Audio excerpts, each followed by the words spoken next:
ସାମ୍ବାଦିକ ମାନଙ୍କ ପାଇଁ ଏଇ ଚତୁର୍ଥ ଖମ୍ବ, ସାମ୍ବାଦିକ ମାନଙ୍କୁ ଏଇ ସମ୍ମାନ।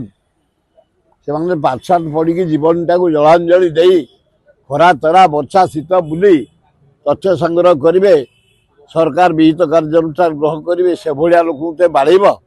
ହେ ହେ ହେ ମୋହନ ମାଝୀ, ହେ କେବି ସିଂହ, ତମ ବଲାଙ୍ଗୀର ଏଇ ମର୍ଯ୍ୟାଦା ଦଉଛ ସିନିୟର ଇଏ ସାମ୍ବାଦିକ ମାନଙ୍କୁ।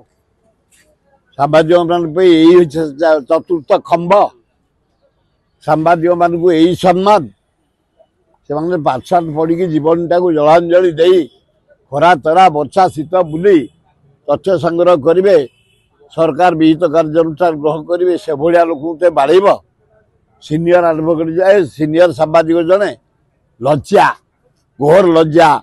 ମୋହନ ମାଝୀ ତୁରନ୍ତ ଯେଉଁମାନେ ତାକୁ ବାଡ଼େଇଛନ୍ତି ଅନୁସନ୍ଧାନ କରି ଜେଲ ପଠା।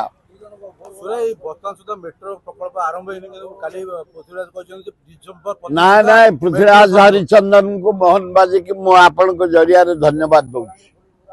କାଲି ଡିସିସନ ହେଇଛି, ଅଣ୍ଡରଗ୍ରାଉଣ୍ଡ ମେଟ୍ରୋ ଚାଲିବ, କାମ ଆରମ୍ଭ ହବ, 12 ତାରିଖ ଶୁଭ ଦିଆହବ। କାରଣ ମୁଁ ମେଟ୍ରୋ ପଛରେ 10 ବର୍ଷ ଲାଗିଛି। ଲାଗି ନବୀନ ପଟ୍ଟନାୟକ ପାଣ୍ଡିଆନ ଦେଇକି ଯାଇଥିଲେ 5,000 କୋଟି।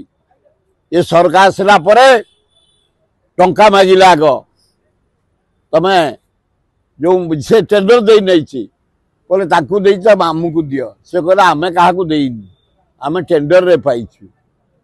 ତାପରେ କହିଲେ ଅଣ୍ଡରଗ୍ରାଉଣ୍ଡରେ ଯିବ। ସେ କହିଲା ଯୋଉ ଗ୍ରାଉଣ୍ଡରେ ନେଉଛ ନିଅ।